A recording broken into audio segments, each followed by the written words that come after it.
नमस्कार दोस्तों, आपका स्वागत है हमारे चैनल पर। आज हम जानेंगे हल्दी घाटी के ऐतिहासिक युद्ध से पहले की महत्वपूर्ण घटनाओं के बारे में। ये युद्ध महाराणा प्रताप और मुगल सम्राट अकबर के बीच लड़ा गया था। तो चलिए इतिहास के पन्नों में गोता लगाते हैं और जानते हैं इस संघर्ष के पीछे के प्रमुख कारण।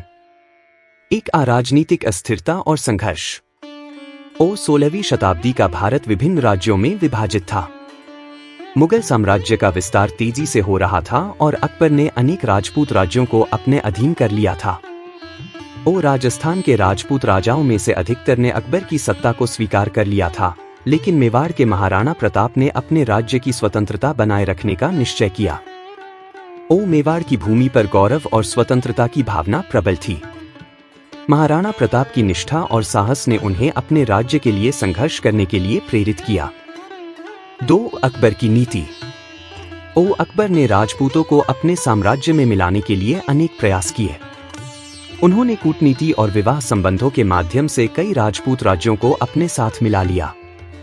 अकबर ने महाराणा प्रताप को मित्रता और अधीनता के प्रस्ताव भेजे, जिसमें उन्हें मुगल साम्राज्य में उच्च पद देने की बात कही गई।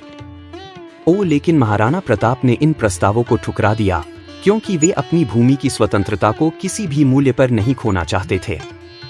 3. अल्टीमेटम और जवाब।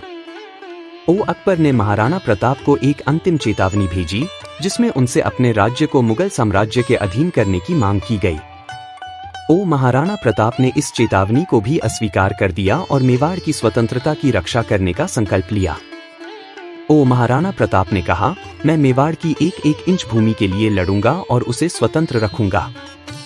4. अग्निवर्षा और तैयारी। महाराणा प्रताप ने अपने राज्य की स्वतंत्रता की रक्षा के लिए युद्ध की तैयारियां शुरू कर दी। उन्होंने अपने सैनिकों को प्रशिक्षित किया और युद्ध की योजना बनाई। महाराणा प्रताप ने अपने सैनिकों को कहा, हमारी स्वतंत्रता हमारी सबसे बड़ी संपत्ति है और हम इसे किसी भी कीमत पर नहीं खोने देंगे। दूसरी ओर अकबर ने अपने सेनापति मानसिंह को मेवाड़ पर आक्रमण करने का आदेश दिया। मानसिंह ने एक विशाल सेना तैयार की और मेवाड़ की ओर कूच किया। 5. रणनीतिक स्थलों की सुरक्षा। महाराणा प्रताप ने हल्दी घाटी को अपनी रणनीतिक रक्षा स्थल के रूप में चुना। हल्दी घाटी का भूगोल युद्ध के लिए अनुकूल था और यहाँ पर मेवाड़ी सेना ने मजबूत सुरक्षा व्यवस्था की। हल्दी घाटी का संकरा दर्रा और ऊबड़ खाबड़ इलाका मुगल सेना के लिए चुनौतीपूर्ण था, जबकि मेवाड़ी सेना को इसका लाभ था। मानसिंह की मुगल सेना भी हल्दी घाटी पहुंची और दोनों सेनाओं के बीच भीषण युद्ध की तैयारी होने लगी। 6. युद्ध की पूर्व संध्या। महाराणा प्रताप ने अपनी सेना को अंतिम निर्देश दिए और युद्ध के मैदान में वीरता और साहस का परिचय देने के लिए प्रेरित किया। महाराणा प्रताप ने कहा, हमारे पूर्वजों ने इस भूमि की रक्षा के लिए अपने प्राणों की आहुति दी है और अब हमारी बारी है। दूसरी ओर मानसिंह ने भी अपनी सेना को युद्ध के लिए तैयार किया और उन्हें विजय की आशा दिलाई।